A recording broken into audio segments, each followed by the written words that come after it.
Halo semuanya, balik lagi di meja kantor dan kali ini kita bakal bahas lagi One Out Season kedua chapter 141. Tapi untuk teman-teman yang belum subscribe, monggo di subscribe terlebih dahulu. Dan untuk teman-teman yang suka dengan kaos anime atau aksesoris anime lainnya, bisa klik link pembeliannya di deskripsi ya. Oke, chapter kali ini berjudul Fissure atau celah. Di awal chapter kita diperlihatkan Kojima yang menjadi orang pertama yang bisa memukul lemparan dari Kawanaka di pertandingan ini. Ditambah pukulannya itu adalah home run. Semua pemain Lycons pun bersorak-sorai melihat aksi Kojima itu. Bahkan Tokuchi pun bertepuk tangan dan memujinya. Tapi dengan semua pujian itu, Kojima tetap rendah hati dan menganggap kalau itu semua hanya keberuntungan. Dan itu terjadi karena kecerobohan Kawanaka saja. Kalau dia tetap berkonsentrasi, dia akan mendapatkan lemparan sempurna hari ini. Dan Kojima menganggap itu aneh karena Kawanaka bukanlah orang yang mudah untuk kehilangan konsentrasi seperti itu.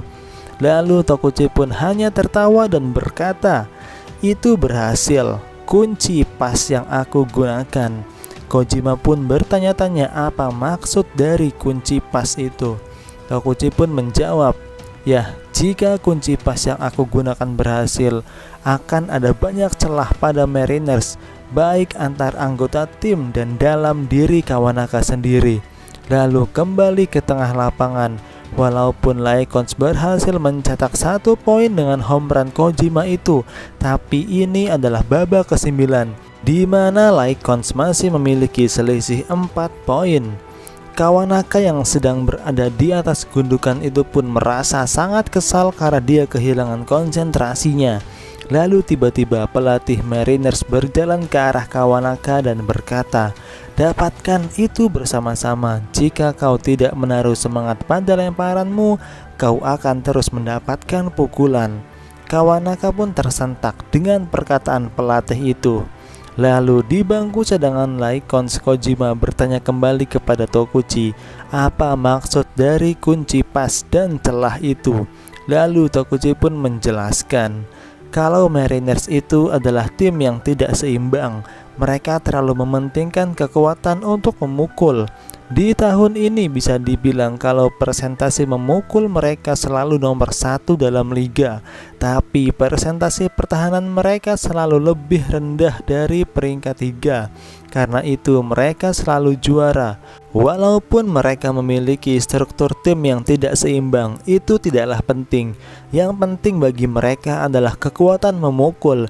Itu adalah mindset yang lahir pada pemukul Mariners. Pemukul dengan peringkat pertama akan menyingkirkan pelempar peringkat keempat.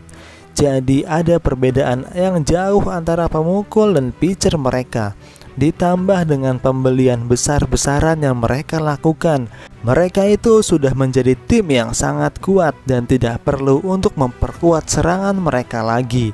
Untuk Mariners, 5 orang yang baru itu tidak akan menambah kekuatan mereka. Mereka adalah penyusup yang mencuri posisi. Kojima pun paham dengan perkataan Tokuchi itu dan dia berkata, "Aku paham, jadi itu artinya ada perbedaan antara pemain Mariners yang sekarang dengan 5 orang yang baru dibeli itu."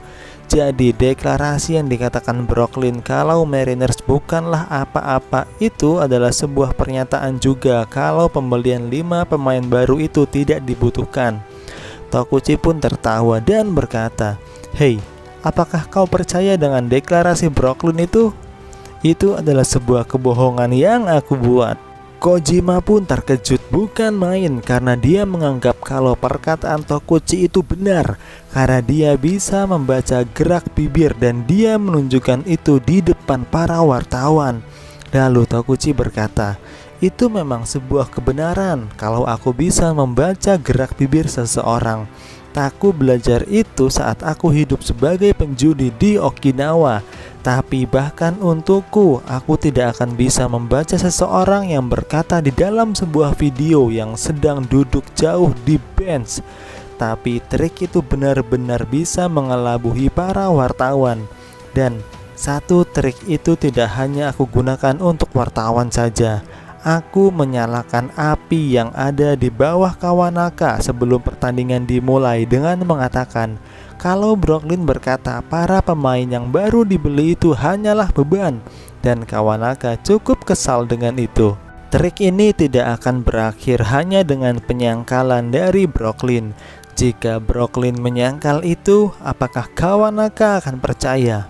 Ya, permasalahannya bukanlah apakah kebohongan ini diekspos atau tidak, tapi permasalahannya adalah ada pada hubungan antara Kawanaka dan Brooklyn yang terputus.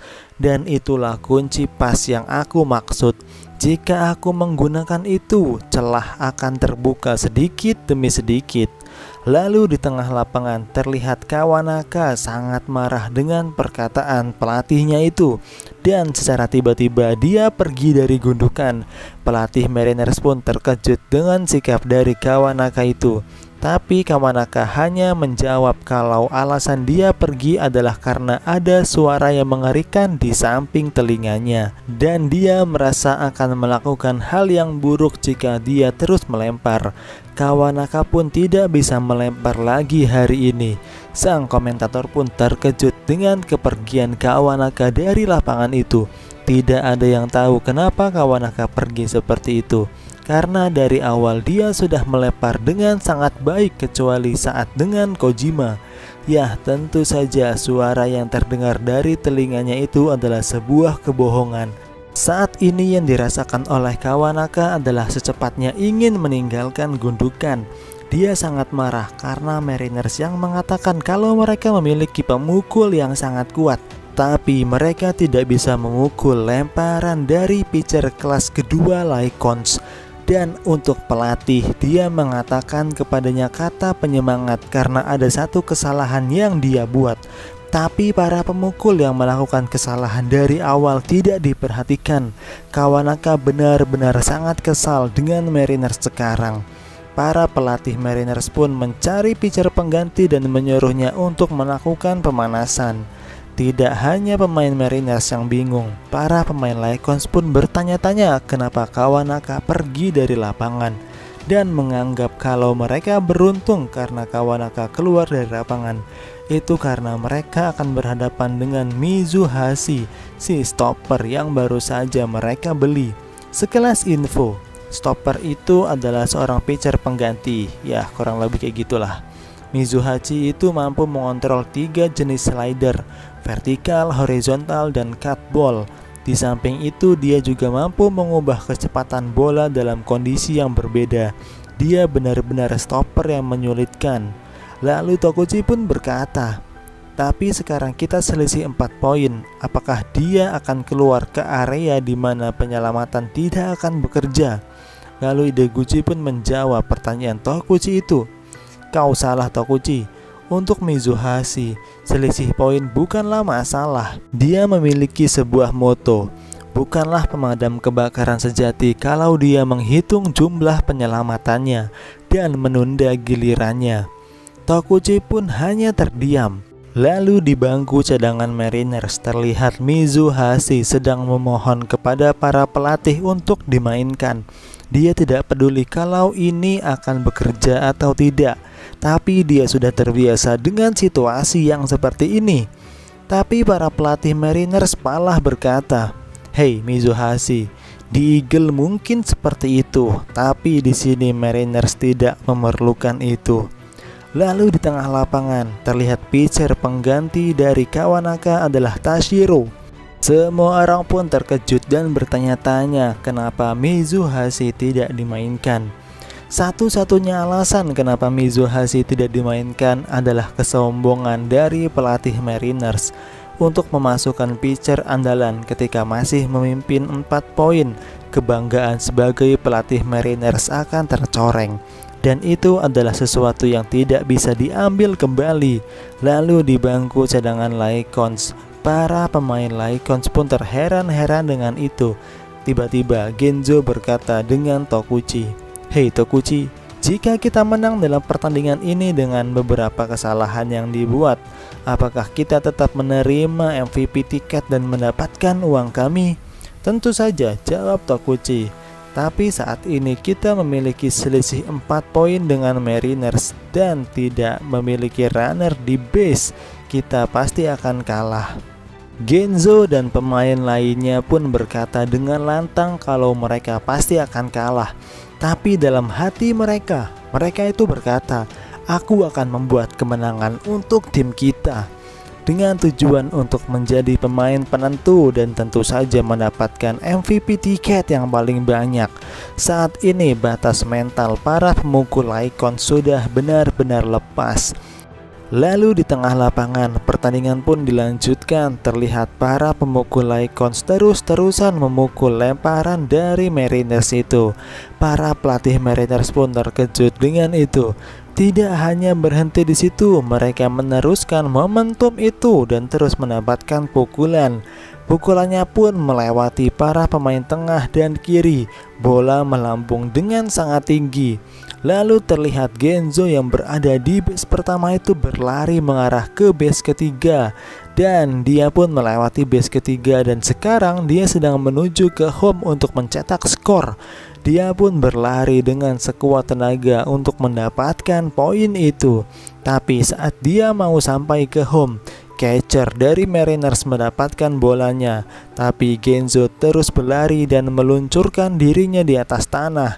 Dia pun safe, walaupun sarung tangan catcher mengenai tubuh Genzo, tapi bola yang dipegang malah lepas dan tergeletak di tanah. Itu sangat tidak bisa dipercaya. Di babak ke-9 ini, Lycons menciptakan pukulan terus-menerus dan sekarang Lycons pun mampu untuk menyamakan skor dengan Mariners, yaitu skor sekarang adalah 5-5. Chapter 141 pun selesai. Dan inilah review dari One Out Season kedua chapter 141. Untuk teman-teman yang belum subscribe, monggo di subscribe terlebih dahulu dan jangan lupa di like dan share videonya. Terima kasih sudah menonton.